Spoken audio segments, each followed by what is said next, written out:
Acércate a la cultura a través de todos tus sentidos. Esto es El Andamio. Julián Vázquez, ¿cómo estás? Con Carolina López Hidalgo y Julián Vázquez. Muy buenas tardes a ti y a todas las personas que nos están escuchando. El Andamio. Cultura en construcción.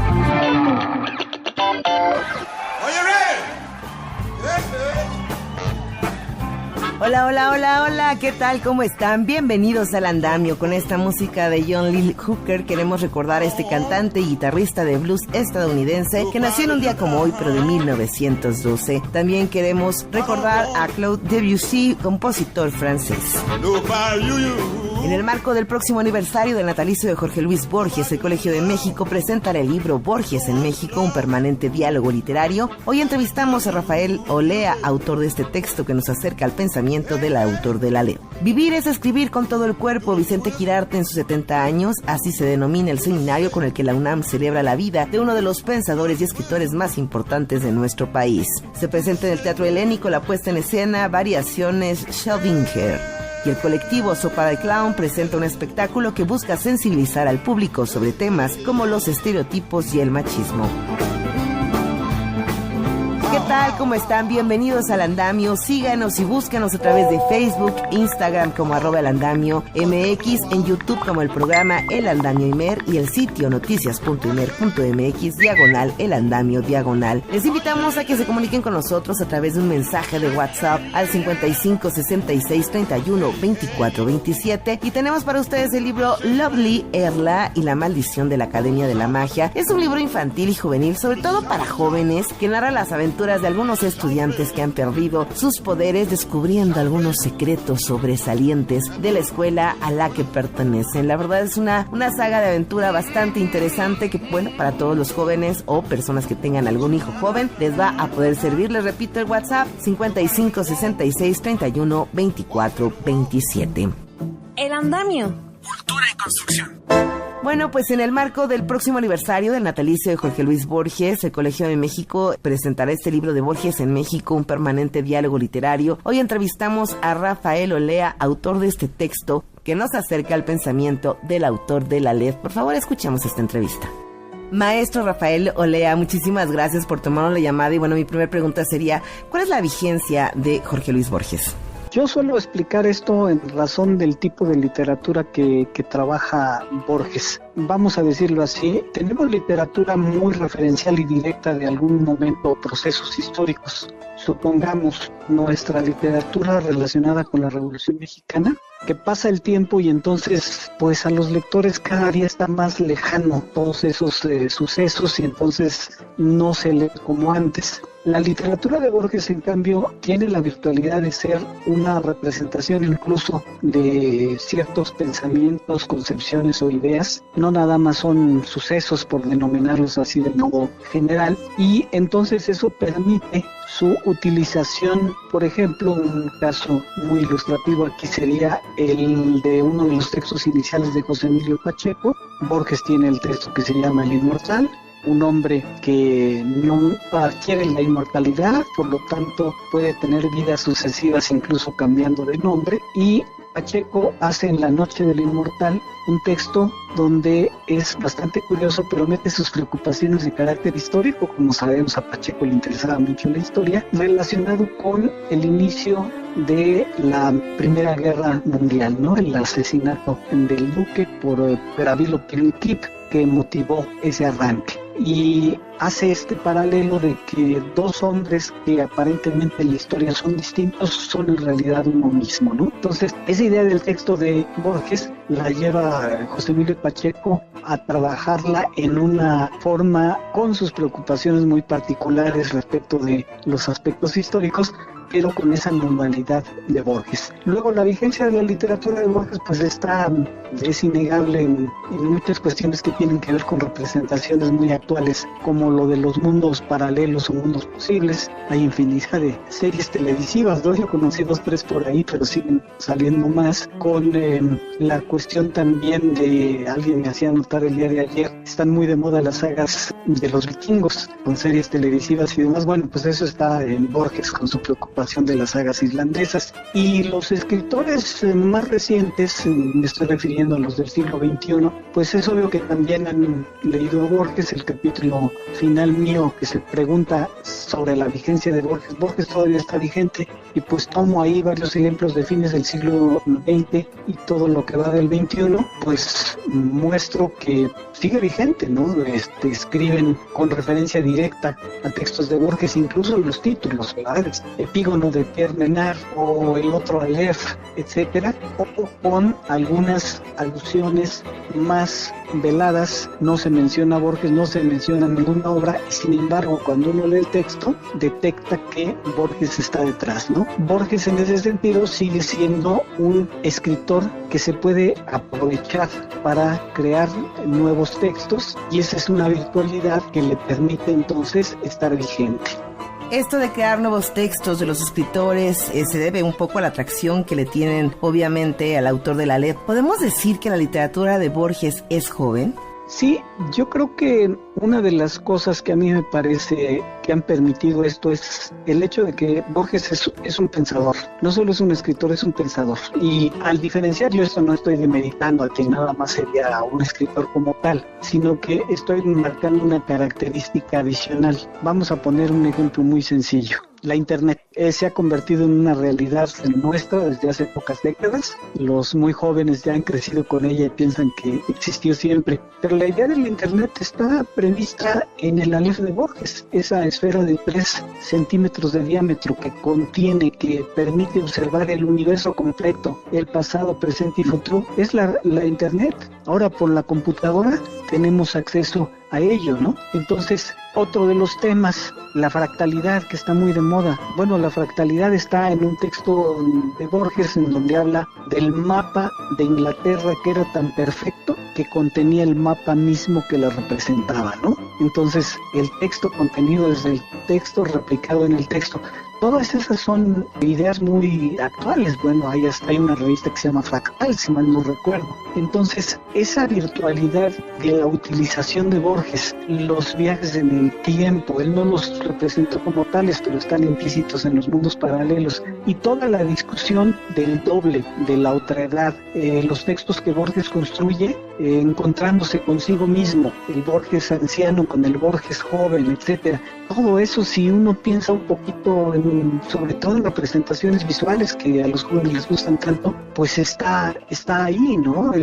Es un elemento virtual que ahora se ha convertido real en las concreciones de carácter literario, ¿no? Y por eso creo que les sigue diciendo a los jóvenes, sobre todo lo que es la etapa desde el punto de vista narrativo de mayor madurez de Borges, que es la de la década de 1940, en donde salen las dos colecciones que son sin duda de las más importantes en la literatura, toda la literatura de Occidente del siglo XX, que son Ficciones de 1944 y el Aleph de 1949. El primer título, Ficciones, por cierto, representa claramente lo que busca Borges. La literatura es literatura, no es realidad, no es concreción objetiva, es una ficción. Y eso lo lleva incluso a poner una representación de lo ficcional en cuentos que en principio parecerían ser más bien de carácter realista, como el cuento de carácter policial La muerte y la brújula, donde sin embargo el narrador dice en algún momento del texto: en la ciudad de mi cuento, de mi relato, hay un río que tal. Entonces está diciendo, esto es un relato, esto es un cuento, esto no es una representación que quiera hacerse pasar por la realidad o sustituir la realidad, es una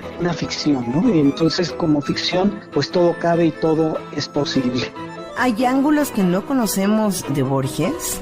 Bueno, es una pregunta difícil de responder de manera absoluta. La voy a ejemplificar con algo que decía Tito Monterroso, un gran escritor que luego decía cosas que parecían pura broma y por broma luego no las analizamos, pero cuando las analizamos nos damos cuenta de que eran muy profundas. Tito Monterroso decía algo que suena paradójico, que el estilo de Borges era inimitable porque era muy fácil de imitar.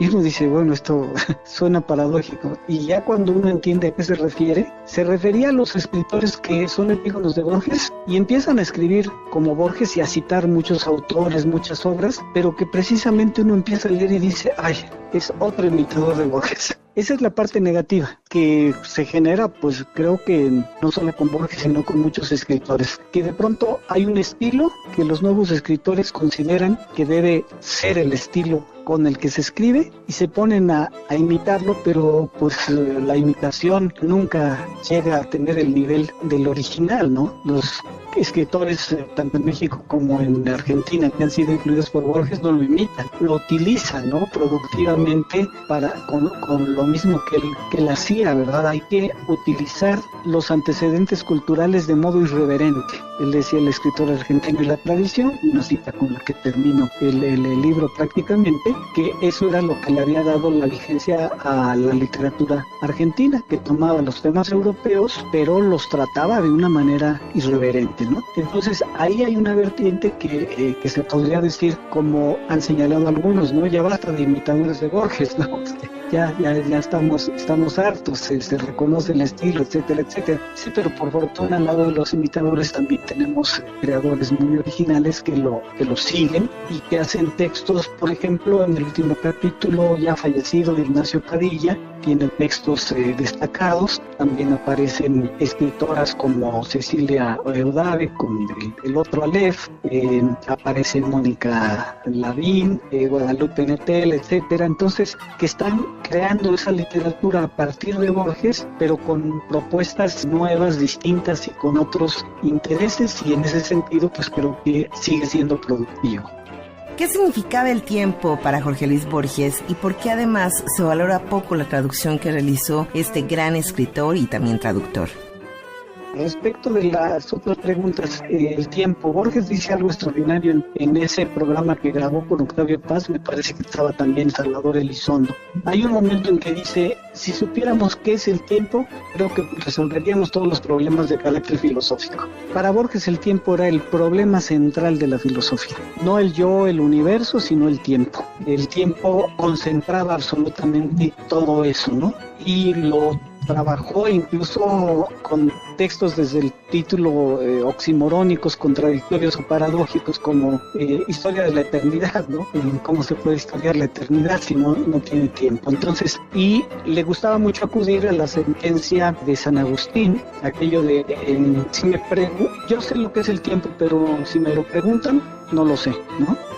Acababa diciendo, definitivamente no podemos saber qué es el tiempo, pero si lo supiéramos ahí, desentrañaríamos el universo. Y en relación con, hay dos libros que hablan sobre la traducción en Borges, yo escribí también un artículo. ¿Qué concepción tenía él de la traducción? Una concepción de carácter funcional. La traducción debe buscar ser comprendida y aceptada por el receptor y no construir un galimatías que el receptor no va a entender, porque queremos, por ejemplo, utilizar formas de hiperbatón que estaban en el latín. Él fue traductor, él mismo fue traductor, y ya cuando los especialistas han analizado algunas de esas traducciones, han notado que redujo partes, omitió oraciones, quizá pensando en ese sentido más funcional. Hay un teórico alemán, Hans-Josef Vermeer, que tiene una concepción que se llama teoría del escopos, que dice que la traducción debe ser hecha preguntándose para quién es, cuándo es, cómo es, etcétera, no con una entelequia ahí de que voy a preservar estos modos de Shakespeare porque no ha sido bien traducido, etcétera, etcétera, ¿no? Y él decía incluso que debería haber escuelas de traducción para literatura, lo dijo en un momento muy temprano. Y fue lector de algunas de sus traducciones y luego comentaba, a veces irónicamente, que había habido dislates en las traducciones. Por ejemplo, en la literatura gauchesca, muy de carácter argentino, pues es importante cómo se refieran a los caballos, al pelaje de los caballos. Y decía que en una traducción alemana habían traducido el término oscuro como oscuridad, y oscuro en realidad se refería al pelaje del caballo y no a que venía la noche, ¿no? Entonces estaba demostrando con eso que pues el traductor lo primero que que tiene que es comprender bien qué significaba esa palabra en el momento mismo. Y termino con una anécdota que me la contó María Kodama, la viuda de Borges recientemente fallecida, de algo que sucedió en Italia cuando estaban traduciendo la obra completa de Borges al italiano y le asignaron la traducción a una mujer traductora muy destacada. Y ella se encerraba las horas con Borges y en una ocasión María Kodama los dejó trabajando y salió, y cuando regresó la traductora ya no estaba presente y Borges estaba muy irritado. Dice que cuando Borges se enojaba mucho enarcaba, levantaba las cejas, entonces ya se le notaba desde antes de que hablara que estaba muy enojado. Y ella le preguntó por la traductora y Borges le dijo: ni me mencione a esa mujer. Y en ese momento sonó el teléfono, María Kodama contestó y era la traductora que estaba llorando porque Borges la había corrido del diálogo que tenían en el cuarto del hotel por una cosa que le preguntó, y lo que la mujer le había preguntado era si las casas victorianas tenían el baño en la planta alta o en la planta baja. Y Borges dijo: no entiendo, ¿a qué se refiere usted? Era por un poema que Borges hizo a Sherlock Holmes, y ella le reiteró la pregunta y él se disgustó y dijo: usted no entiende nada, y por eso la corrió. Y lo que había sucedido es una cosa que se generó por una errata, porque Borges había escrito en el poema original que Sherlock Holmes, por ser personaje de ficción, uno de los versos decía: no va jamás al baño. Y resulta que en la edición de MC decía: no baja más al baño. Entonces la pobre traductora entendió que se estaba refiriendo a que Sherlock Holmes ya no bajaba al baño, y entonces el baño estaba abajo, estaba arriba. Esas cosas de la traducción que son meros detallitos, pero que de pronto generan algo así, ¿no? Yo no sé, no conozco las traducciones de ese poema a otras lenguas, pero sí me parecería curioso que basaran en MC y que entonces ese verso no baja más lo tradujeran literalmente como descender al baño, ¿no? En lugar de decir, por ser ficción, nunca va al baño, ¿no? En fin. Gracias, maestro, por este acercamiento de uno de los autores más importantes de la literatura. Quédese con nosotros. El andamio. Cultura y construcción. Hoy tenemos una reflexión de Rufino Tamayo, quien habla sobre la universalidad de la pintura. Además, este 25 de agosto también se celebran los 125 años de su natalicio. Escuchemos.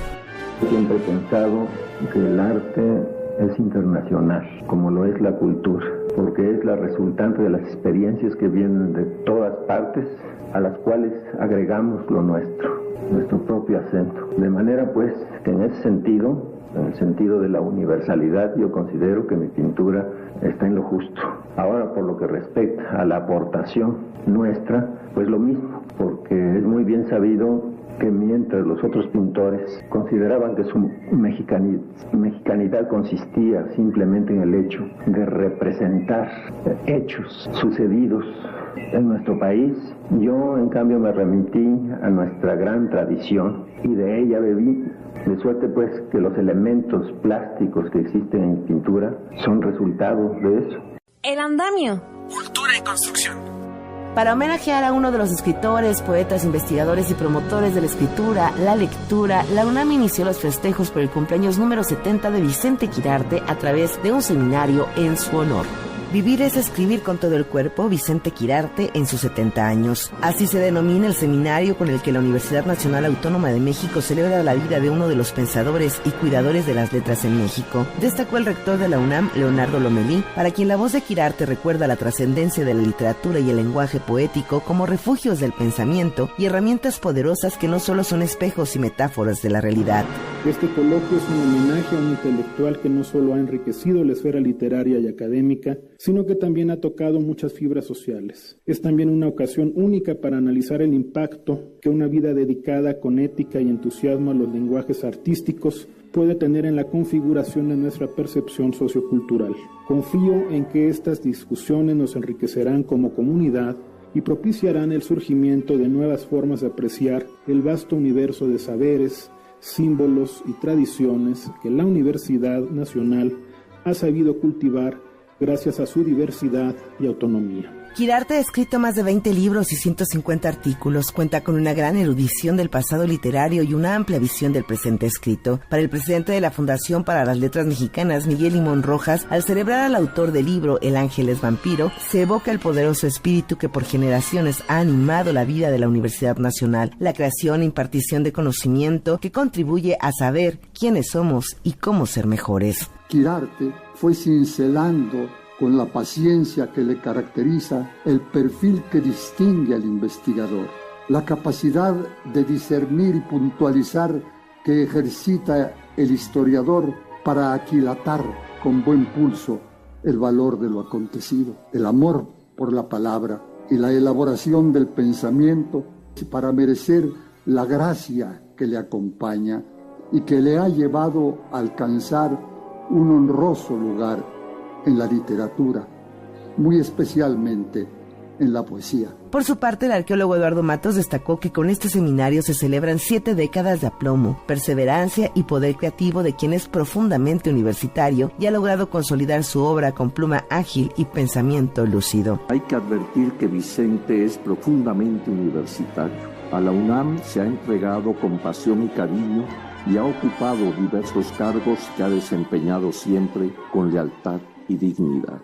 En ella, Vicente ha logrado a lo largo de los años consolidar su obra como escritor y darnos, con pluma ágil y pensamiento lúcido, decires memorables que tienen sobrado mérito para considerarlas como aportes relevantes en distintos campos de la literatura. Y viene a cuento recordar cómo, con su presencia en el Colegio Nacional, institución a la que represento en este acto, Vicente enriquecía de manera notable al grupo de escritores que, a través de sus obras, han hecho de la palabra su razón de ser. Para Imer Noticias reportó Carolina López Hidalgo.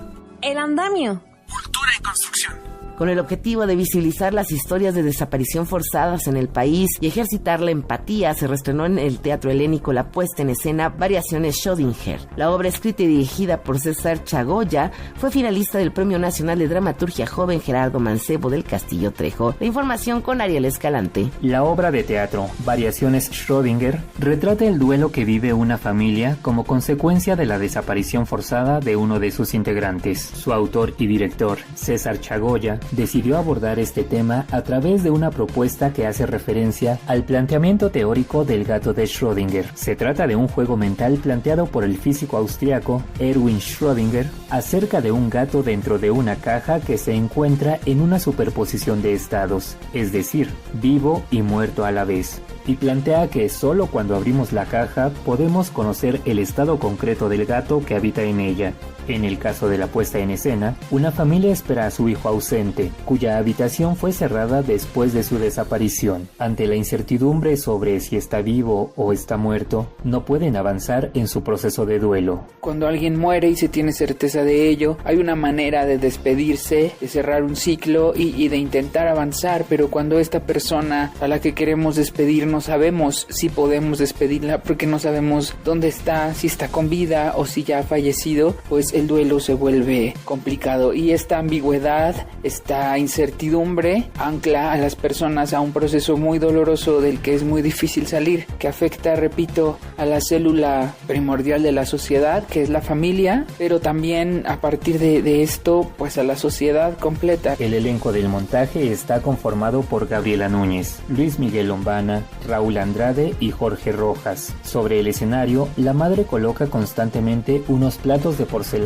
sobre unas tarimas para mostrar que es la hora de la cena. Este momento tan cotidiano refleja cómo la familia y la propia sociedad se rompe en pedazos. Con esta obra, César Chagoya busca visibilizar las historias reales de desaparición y ejercitar la empatía. Les invitamos a que vengan a conocer esta historia, a vivir esta experiencia en familia, a adentrarse en el mundo de la incertidumbre, de los juegos de las realidades alternas, de la física cuántica y sobre todo del dolor y del proceso de una familia que está tratando de entender, que está tratando de buscar respuestas y que no se ha permitido perder la esperanza de encontrar tarde o temprano y en cualquier estado que sea necesario, que sea posible, a esa persona que siguen esperando. Variaciones Schrödinger se presenta en el Teatro Helénico hasta el próximo 10 de septiembre. Las funciones son los lunes y martes a las 20 horas y los boletos se pueden conseguir en taquilla o a través de internet. Para Imer Noticias, Ariel Escalante. El andamio. Cultura y construcción. El colectivo Sopa de Clown presenta Fiu Fiu, cómo ser clown sin dejar de ser mujer, un espectáculo que busca sin palabras sensibilizar al público sobre temas como los estereotipos y el machismo, utilizando sobre todo el humor como una herramienta para el cambio social. Julián Vázquez con más. ¿La risa puede ayudar a combatir la violencia contra la mujer? Bajo esta idea, Ana María Moctezuma y Nubia Alfonso crearon un espectáculo de clown que, además de sacar varias carcajadas, pone sobre la conversación una problemática que nos atraviesa a todos y todas. Producida por la compañía Sopa de Clown, Fiu Fiu, cómo ser un clown sin dejar de ser mujer, es una obra que busca sensibilizarnos acerca de la violencia contra las mujeres, comenzando con un piropo no deseado. Así lo dijo la dramaturga y actriz de la obra, Ana María Moctezuma. Y de repente empezamos a platicar nosotras acerca de cómo vivíamos toda nuestra historia como mujeres, ¿no? Y entonces hablábamos acerca de este supuesto piropo, que algunas personas creen que es un halago, pero que muchas veces en realidad resulta incómodo, molesto, ¿no? Para andar en la calle y escucharlo, ¿no?